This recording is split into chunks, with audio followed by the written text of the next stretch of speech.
Объединение поликлиник не должно происходить без одобрения жителей. Об этом заявил глава Коми Владимир Уйба на встрече с печорцами. Напомним, сейчас глава республики и руководители профильных министерств находятся в Печорском районе с рабочей поездкой. Делегация уже посетила социальное учреждение и местный судостроительный завод. О первых итогах поездки Евгений Стокас. Печорский судостроительный завод уникальный для Коми. Бывшая база Печорского речного пароходства сегодня единственное судостроительное и крупнейшее судоремонтное предприятие в регионе. Здесь трудятся 4 десятка высококлассных специалистов, и сейчас завод в основном ремонтирует суда. Причем не только наши, но и из Архангельской области и НАО. Владимир Уйба отмечает стратегическую важность такого уникального предприятия. Участие региона в грузонаполняемости Северного морского пути потребует ремонтных баз, и республика постарается обеспечить завод новыми заказами.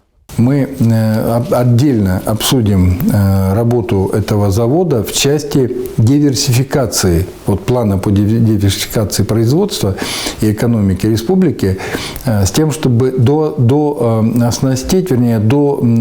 укомплектовать этот завод заказами, поскольку это очень важно, чтобы такое предприятие в республике работало. А потом в Печоре все-таки тоже нехватка мест рабочих, и новый заказ – это всегда дополнительные рабочие места.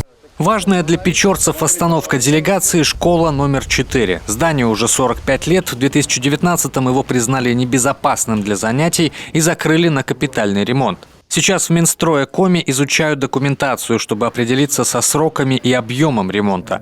На встрече с депутатами района и главами поселений Владимир Уйба сообщает, скорее всего, финансироваться ремонт будет из президентской программы. Президент сказал, что программу запускаем с 2022 года. Капитального ремонта школ. И в том числе, в первую очередь, сельские школы. Да? У нас получается хоть и город Печора, но до 50 тысяч это относится к таким же сельским территориям. Соответственно, с 2022 года мы сейчас в эту программу уже от республики включили 106 школ, 106, да? И в том числе как раз 4-я школа вошла.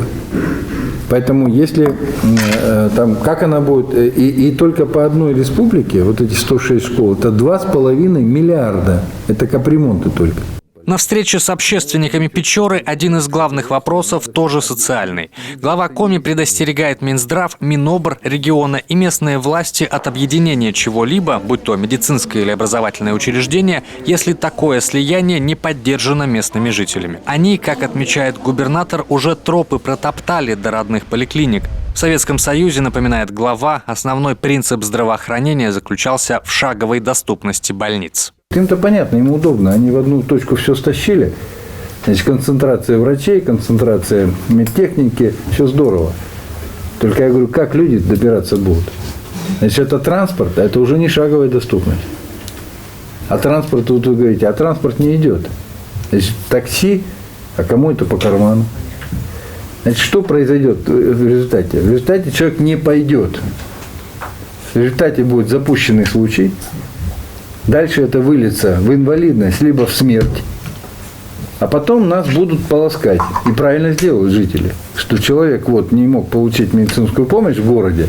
Кроме этого, глава Коми поручает местным медикам организовать документооборот в медучреждениях по принципу одного окна. Пациенты не должны тратить время и силы на сбор справок в разных местах. Евгений Стокас, телеканал Юрган, Печорский район.